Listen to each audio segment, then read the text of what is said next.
Another busy day in harvest time. We've just finished this morning at 2 o'clock and this night will probably be exactly the same. But the boys and the girls, they're really working super hard down in the cellar.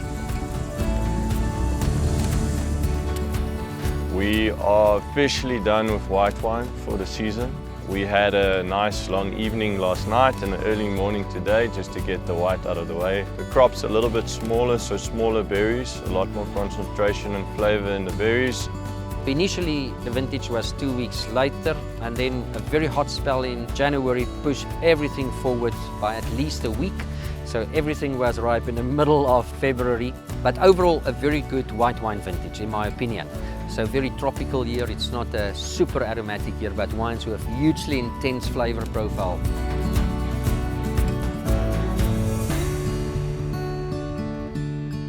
We will start tomorrow morning with the first Merlot. So the first reds will be picked.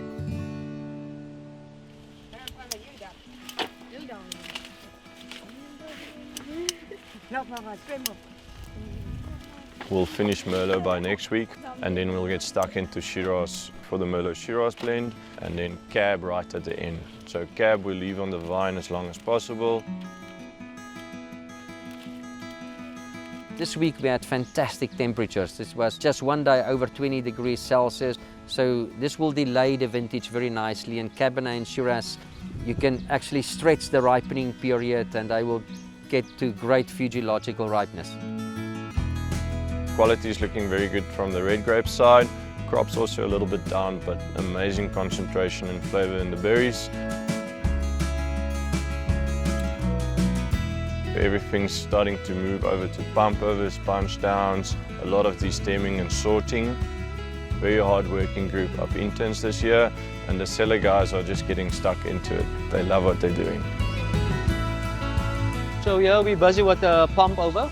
Let it flow with gravity into the blue bin, and then we pump it back up. On our Shiraz variety, we do about 4 pump overs a day. We actually harvested a block of Shiraz yesterday called Cederberg Shiraz. For this specific style of Shiraz, we do a little bit of whole bunch in the bottom of the tank. So we just put the crates in gently at the bottom to form a layer, just to get some more extraction from the stems, a little bit more white pepper spice for Shiraz, and just to give a little bit more complexity. So we add it in the bottom of the tank, and then we do the rest of the tanks whole berry. So it's about a 10% proportion of whole bunch.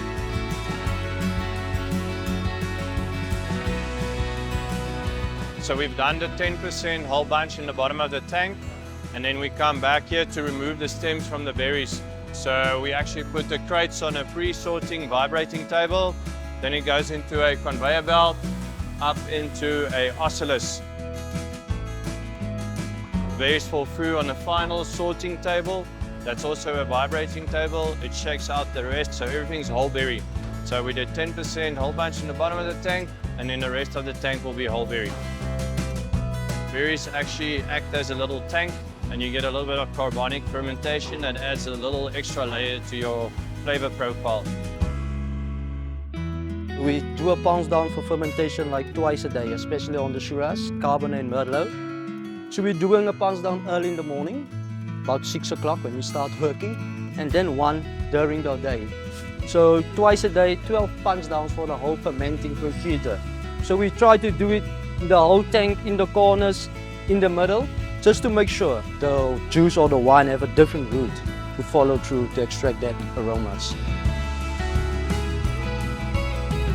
All the whites are in tank, most of the ferments are done.